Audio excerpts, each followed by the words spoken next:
ঘাস জাতীয় যে কোনো গাছে, লিলি প্রজাতির সমস্ত গাছে এবং ঘাস জাতীয় যে কোনো গাছেই কিন্তু লেদা পোকার আক্রমণ হয়। সেটা হতে পারে স্পাইডার প্ল্যান্ট, সেটা হতে পারে রজনীগন্ধা। এই ধরনের যে গাছগুলো আছে সেই গাছগুলো থেকে কিন্তু এই যে লেদা পোকা থেকে খুব সাবধান। তো শুভ সকাল বন্ধুরা, আপনাদের সকলকে ড্যাফোডিলস গার্ডেনে স্বাগত জানাই। দেখুন, লিলি গাছের পাশাপাশি এই ধরনের লেদা পোকার আক্রমণ আমরা স্পাইডার প্ল্যান্টেও দেখতে পাই। স্পাইডার প্ল্যান্টেও কিন্তু ঠিক লেদা পোকার আক্রমণ হয়। গতবার এই যে আপনাদের এই গাছটি শেয়ার করছি, দেখুন গতবার এই গাছটি পুরো কিন্তু একদম ধুলোই মাটিতে কিন্তু মিশে গিয়েছিল জাস্ট লেদা পোকার আক্রমণে। সেখান থেকে যে ভেতরে যে পেঁয়াজটা বা রাইজনটা থাকে সেখান থেকে আস্তে আস্তে গ্রো করে আজকে এই লুকটা আপনারা দেখতে পাচ্ছেন। আমার স্পাইডার প্ল্যান্ট আপনাদের সঙ্গে একটু শেয়ার করি। দেখুন, এই ধরনের স্পাইডার প্ল্যান্টেও কিন্তু লেদা পোকার আক্রমণ অনেক বেশি দেখা যায়। অর্থাৎ আচ্ছা, আপনার কি বাগানে রেন লিলি আছে? ধরুন অ্যামারিলিস লিলি কিংবা রেন লিলি, তাহলে ভিডিওটি ঠিক আপনার জন্যই। দেখুন, আমরা প্রতিনিয়তই বলে থাকি বর্ষাকালে রোগ পোকার আক্রমণটা বেশি হয়, যার জন্য একটা নিম অয়েল স্প্রে করতে আপনাদের বারংবার বলা হয়।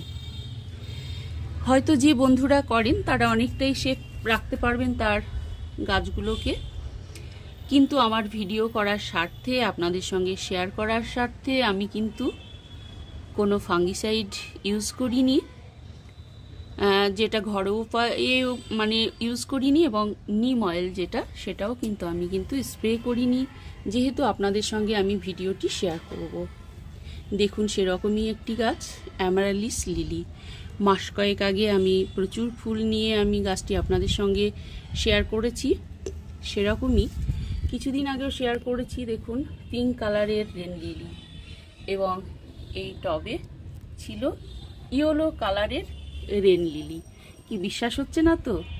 একদমই তাই। যে বন্ধুরা বিশ্বাস করতে পারবেন না যে কিছুদিন আগে আমি শেয়ার করেছি রেন লিলি ইয়েলো কালারের, এখন কিন্তু টবে কিন্তু গাছটি নেই। তো এর রহস্যটা কি? গাছে টবে গাছটি নেই কেন? দেখুন, এই বর্ষাকালে ইন্ডিয়ান লিলি ক্যাটারপিলার অর্থাৎ ইন্ডিয়ান লিলি মথ, আমরা সরাসরি বাংলা ভাষায় বলতে গেলে লেদা পোকা, এই যে এই বর্ষাকালে লেদা পোকার আক্রমণ লিলি গাছে কিন্তু বেশি দেখা যায়। বিশেষ করে লিলি গাছে লেদা পোকার আক্রমণটা কিন্তু অনেক বেশি। আপনারা লেদা পোকার আক্রমণটা জাস্ট আজকে দেখলেন, 3 থেকে 4 দিনের মধ্যে গাছটির অবস্থা এতটাই খারাপ করে দেয়, মাটির সঙ্গে কিন্তু মিশে যাবে গাছটি। ঠিক এরকম যেমনটা আমার হয়েছে ইয়েলো রেন লিলি গাছে, ঠিক আপনাদেরও কিন্তু লেদা পোকার আক্রমণ অবশ্যই হবে লিলি গাছে, এবং প্রোটেকশন না নিলে কিন্তু এই অবস্থা হতে পারে। তো দেখুন, এই যে আপনাদের সঙ্গে শেয়ার করি লেদা পোকা, এই আমার গাছটি দেখুন অ্যামারিলিস লিলি, ভীষণ হেলদি একটা প্ল্যান্ট ছিল, এবং এই যে পোকার আক্রমণ দেখুন গাছটার অবস্থা, পাতাগুলো কি অবস্থা করেছে খেয়ে। এবং আরো একটা শেয়ার করি, এই দেখুন লেদা পোকা কিভাবে, দেখুন এই যে মথ, এই যে লার্ভাগুলো দেখছেন কি পরিমাণে লার্ভা ছেড়েছে। এই যে দেখুন, আমি খুব ক্লোজে দেখাচ্ছি আপনাদের, এবং গাছের গোড়াটাকে একদম একদম শেষ করে দেয়। তো এরা এমনভাবে গাছে যখন আক্রমণ করে, পুরো গাছটা 3 থেকে 4 দিন যথেষ্ট গাছটিকে একদম ধুলোতে মাটিতে মিশিয়ে দেওয়ার জন্য। পুরো গাছটিকে খেয়ে ফেলে পাতাগুলো নিমেষের মধ্যে, 3 থেকে 4 দিন যথেষ্ট।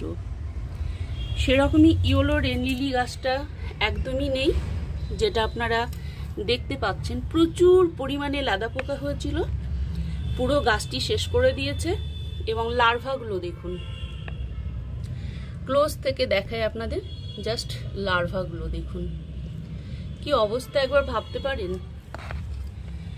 তো এই যে এই গাছটি আর ফুল তো পাবোই না এই বর্ষায়, যেটা হবে হয়তো পরের বছর ফুলটা পাবো, মানে যে কারণে যেহেতু এর একটা কন্দ বাল্ব বা রাইজাম যেটা পেঁয়াজের মতো মাটির নিচে থাকে, টবটা আমার থেকে গেলে আমি কিন্তু পরের বছর বর্ষার শুরু থেকে গাছটা কিন্তু গ্রোথ হতে থাকবে।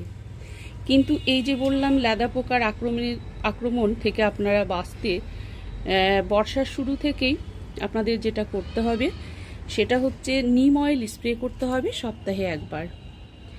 সেটা করলে গাছকে অনেকটাই সুরক্ষা রাখা যায়, নচেত এরকম অবস্থা হবে। আমি জাস্ট ভিডিওটা আপনাদের সঙ্গে শেয়ার করব। ভিডিও করার স্বার্থে আমি গাছটির কোনো প্রোটেকশন নিইনি, যার জন্য দেখুন গাছের এই অবস্থা, প্রচুর পরিমাণে লার্ভা এবং এই যে ল্যাদা পোকা, যেটাকে বলে ইন্ডিয়া লিলি ক্যাটারপিলার বা ইন্ডিয়ান লিলি মথ। তো দেখুন বন্ধুরা, আপনারা এই পোকাগুলো ঘরোয়া উপায়েও কিন্তু তাড়াতে পারেন। তো সেটা কিভাবে, আপনারা 1 লিটার জলে 2 থেকে 3 ml নিয়ে নিন শ্যাম্পু, 1 লিটার জলে নেবেন। শ্যাম্পু নিতে পারেন, আপনারা নিতে পারেন ডিশ ওয়াশারের যে সাবানটা আছে আর কি, জেলটা, সেটা নিতে পারেন। আদারওয়াইজ আপনারা নিতে পারেন hand wash, liquid hand wash. সেটার ভেতরে আপনারা দিয়ে দিন 1 চামচ খাবার সোডা বা বেকিং সোডা, ভালো করে ঝাঁকিয়ে নিন এবং আপনারা গাছটিতে ভালো করে স্প্রে করুন, অর্থাৎ গাছটিকে ভালো করে ধুয়ে দিন। ভালো করে গাছটিকে ধুয়ে দিন, দেখবেন আস্তে আস্তে পোকাগুলো কিন্তু চলে যাচ্ছে। যদি দেখেন পোকা থেকে যাচ্ছে, আপনারা আবারও 2 দিন পর বা 1 দিন পর আবারও স্প্রে করুন। এভাবে আপনারা করুন। লিকুইড সোপের সঙ্গে 1 চামচ খাবার সোডা বা বেকিং সোডা এইভাবে দিয়ে আপনারা গাছটির কিন্তু স্প্রে করে দিন। দেখুন আমার গাছটির কি অবস্থা, একটা হেলদি গাছ ছিল, সেখান থেকে গাছের পাতাগুলো দেখুন, জাস্ট দেখুন গাছের পাতাগুলো এত সুন্দর, যেখানে চওড়া দুর্দান্ত একটা হেলদি প্ল্যান্ট ছিল, সেখান থেকে গাছের অবস্থাটা কি করেছে আপনারা সহজেই কিন্তু বুঝতে পারবেন। এবং দেখুন এখানে গাছের ফুল তো আর নেই, কিন্তু গাছটার লুকটা অনেকটা খারাপ করে দিয়েছে এবং এখানে গাছটা পুরো নিঃশেষ করে দিয়ে এখানে এই যে লার্ভাগুলো পড়ে আছে। তো এই লার্ভাগুলো আমাকে সরাতে হবে। দেখুন মাটির কত ভেতরেও চলে যায় এরা, একদম গোড়া থেকে গাছটিকে নিঃশেষ করে দেয় একদম। সেরকমই দেখুন আপনাদের শেয়ার করি, এই যে আপনারা সহজেই বুঝতে পারবেন এই ধরনের পোকাগুলোকে বলে ল্যাদা পোকা এবং মথ, প্রচুর পরিমাণে লার্ভা, প্রচুর লার্ভা। তো দেখুন আপনারা এইভাবে পরিচর্যা করুন। আর আপনারা যে বন্ধুরা রাসায়নিক কীটনাশক ব্যবহার করতে চান, তারা অবশ্যই রাসায়নিক কীটনাশক ব্যবহার করতে পারেন। তারা 1 থেকে 2 বার দিলেই কিন্তু পোকাগুলো চলে যাবে, আর কিন্তু পোকার আক্রমণ হওয়ার সম্ভাবনা থাকবে না। তো ঠিক আছে ভিউয়ার্স, আজকে এই পর্যন্তই, আবার দেখা হবে অন্য কোনো নতুন ভিডিওতে। Take care.